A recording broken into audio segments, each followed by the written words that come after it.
Em nome do Pai, do Filho e do Espírito Santo. Amém.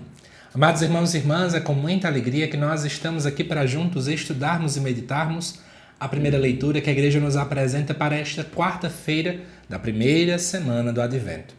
E o texto de hoje se encontra lá dentro do livro do profeta Isaías, no capítulo 25, versículos de 6 até o 10a, que nos diz assim: Naquele dia o Senhor dos Exércitos dará, neste monte, para todos os povos, um banquete de ricas iguarias, regado com vinho puro, servido de pratos deliciosos e dos mais finos vinhos. Ele removerá, neste monte, a ponta da cadeia que ligava todos os povos, a teia em que tinha envolvido todas as nações. O Senhor Deus eliminará para sempre a morte e enxugará as lágrimas de todas as faces, e acabará com a desonra do seu povo em toda a terra. O Senhor o disse. Naquele dia se dirá: Este é o nosso Deus, esperamos nele até que nos salvou. Este é o Senhor, nele temos confiado. Vamos alegrar-nos e exultar por nos ter salvado. E a mão do Senhor repousará sobre este monte.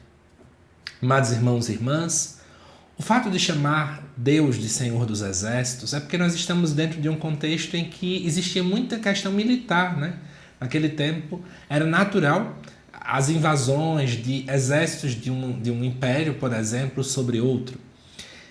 E o povo de Deus então chamava Deus de Senhor dos Exércitos, como aquele que pode mandar e desmandar, diante de um dos maiores receios que eles tinham, obviamente, de passar por uma invasão. E aí o autor fala que ele dará neste monte. Que monte é esse? É um monte de nome Sião, certo? No qual estava ali sobre ele a cidade de Jerusalém. O profeta Isaías, ele é profeta nesse contexto específico, né? Sobre a cidade de Jerusalém. Ele diz: para todos os povos um banquete de ricas iguarias. Então, eu queria explicar para vocês isso, né? Sempre teve essa concepção, o povo de Deus sempre sofreu muito, né? Passou por vários dilemas, desde pobreza a ter que ser nômade durante um bom tempo, ali caminhando pelo deserto. Foi escravizado no Egito, passou por outros dilemas, mas uma das coisas que mais movia o povo sempre era a esperança de que um dia Deus traria bonança. E uma das imagens que são caras dentro do Antigo Testamento é justamente mostrar essa imagem da bonança, não é? do agir de Deus diante da realidade do povo, é através da imagem de banquetes, especialmente para um povo muito simples, que passava por muitas situações de fome. Realmente o banquete acaba trazendo essa conotação, né? De quebrar esta realidade específica. E aí diz o texto que Deus vai dar um banquete de ricas iguarias. Não é qualquer tipo de comida, né?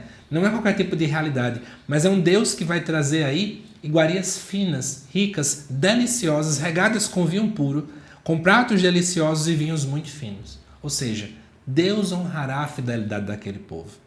E aí depois, no versículo 7, já traz uma outra imagem de Deus que vai remover a ponta da cadeia que ligava todos os povos e a lei e a teia em que tinha envolvido todas as nações. Qual é o contexto disso aqui, né? A compreensão que sempre se teve é que, no final das contas, Deus sempre teve o controle de tudo, né? Mas que chegaria um momento em que Deus iria unir todas as nações. Então acaba aparecendo um pouco dessa imagem aqui. Mas ele não vai unir de qualquer forma, ele vai unir livrando o povo do maior mal que sempre assolou a humanidade, que até hoje é uma incógnita para muita gente e que nós lutamos contra isso, que é a morte. Quem nunca parou para se perguntar sobre a morte, não é? Mas por que aquela pessoa que era tão boa chegou a morrer? Por que fulano que faz isso e aquilo morreu tão cedo, enquanto o outro que faz coisas muito piores, né, ainda está vivo? São perguntas que a gente não tem resposta. Mas uma coisa é certa: Deus também é Senhor da morte. Em que sentido?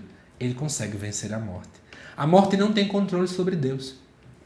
E aí também diz aqui que ele vai enxugar as lágrimas e acabará com a desonra do seu povo em toda a terra. Ou seja, todas as humilhações, todo o sofrimento, todo o desgaste já vivenciado, Deus de fato vai retirar, né?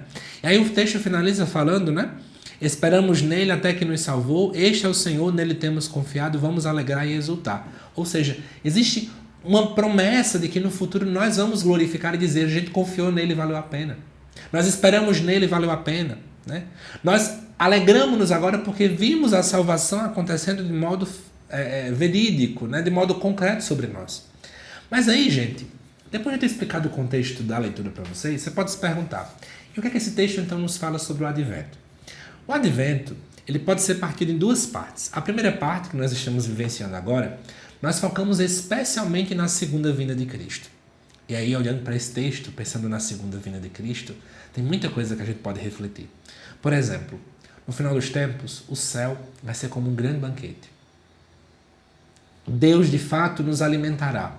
Mesmo quando olhamos para a realidade do mundo, e que no mundo atual nós vemos tristeza, desonras, lamentações, sofrimentos, doenças, morte, no céu isso não vai existir. Então, na verdade, nós aguardamos, de fato, a vinda de Cristo, porque Ele nos aguarda em um grande banquete, em uma grande festa. E nós podemos pensar justamente isso, não importa qual é a dor que eu estou experimentando hoje, não importa as lágrimas que eu derramo hoje, não importa os medos que eu tenho hoje, não importa as humilhações que eu passo também hoje. O que importa é que isso não é eterno. O que é eterno é o amor de Deus por mim. Tudo isso um dia vai passar. Só o que não passa é a misericórdia e o amor do nosso Senhor. Isso, não sei se vocês sentem, né? Mas isso dá um refrigério na nossa alma. De dizer assim, nossa, o meu problema pode ser do tamanho que for, mas Deus é maior. As minhas dificuldades podem ser gigantes como forem, mas Deus ainda é maior. A doença que eu enfrento, ela pode ser amedrontadora, mas Deus ainda é maior. A misericórdia de Deus ainda está muito acima disso. E é isso que o Advento quer trazer no nosso coração. Essa alegria de saber é a alegria do já e do ainda não. Eu já sei que Ele vai fazer tudo isso. De fato, Deus já é eterno. A sua misericórdia já é eterna. Mas eu ainda não experimento ela em completude. Mas a alegria já começa a existir no meu coração. Porque eu sei que tudo isso que eu já estou crendo, de fato, é uma grande verdade. E acontecerá no final dos tempos. Por isso, nós, enquanto igreja, neste Advento, estamos ansiosos para refletir sobre a segunda vinda de Cristo.